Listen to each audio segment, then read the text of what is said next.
Alrighty, so today we're going to talk about the chemical equilibrium and the three pioneers that devote their life in helping this deed. So let's get to it. So we're going to talk about the three people that contributed a lot to this theory, equilibrium theory. I'm going to talk about how their work relate to each other, and then how they all contributed to the equilibrium theory.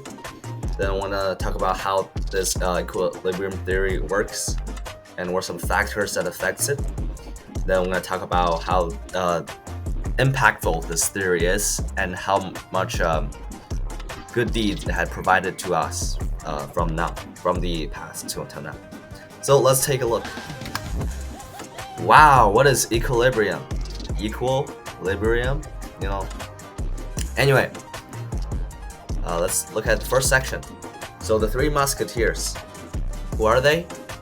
They are these three gentlemen right here.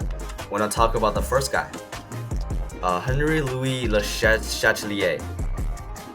He's born in 1850s. He passed away in 1936. So he born in Paris. He's French. He's a mathematician slash chemist. He served in high position in the general chemistry in a school in France, and then he developed a famous Le Chatelier's principle, in 1884 on equilibrium and chemical equations. So again, he's recognized in 1907 for his groundbreaking work. So what is this work? Le Chatelier's principle. So to sum up, if the system at equilibrium is subjected to change, the system will shift to the counteract that change. This is explained in class several times. This is determined how the specific heat and flame temperature, and again, it is studied through during a safety research on a mine explosion, and it talked about how energy was able to be stable and able to create a status of no change, and that this is Le Chatelier's principle. This is the main guy, the main character, you know. And another person is Fritz Haber. He's the one who scientifically proven the theory. The previous one's only theoretical. He was able to do this in a thing called Haber process in the lab, by proving that equilibrium could be controlled to our advantage. Using this advantage, he was able to create ammonia, and this process is also called Haber-Bosch process, which we'll learn about later. So this is Bosch. He's the guy who helped industrialize this ammonia making process. The first Haber-Bosch plant opened in 1913, and then started creating this ammonia to help with fertilizers, to help the agricultural field. So let's talk about how the equilibrium theory work. Let's talk about how everything connects to each other. So the theoretical foundation by Le Chatelier, it talked about how he found this in an explosion, and then Haber brought this to a lab test and tested out that equilibrium is actually controllable, and we can actually use it for some stuff. And then Bosch worked more on Haber's work to able to commercialize and monetize this creation. If all mankind were to disappear, the world would regenerate back to the rich state of equilibrium that exists 10,000 years ago. As you can see, not only equilibrium appears in chemistry, but appears in general life. That things will stay at the same when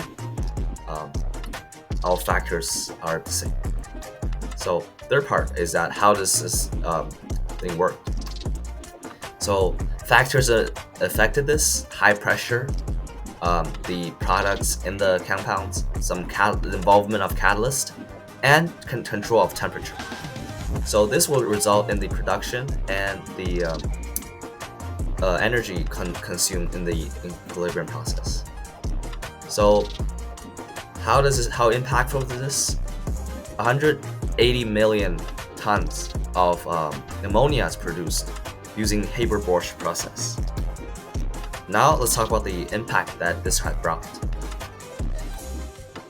First of all, Haber-Bosch fertilizing making process is half of the global fertilizer making industry. It's used in half of the ways to half of the industry. So that's a lot. And nitrogen fertilizer, that is the main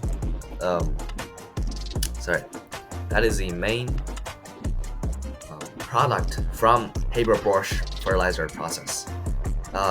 Is 97% cost used from the Haber-Bosch process. So this is a very big part to make nitrogen fertilizer. Nitrogen fertilizers are used in helping agriculture worldwide, increasing crop production. Oh my gosh. It times it by 3 times. That's a lot. So that's more corn for corn farmers, more wheat for wheat farmers.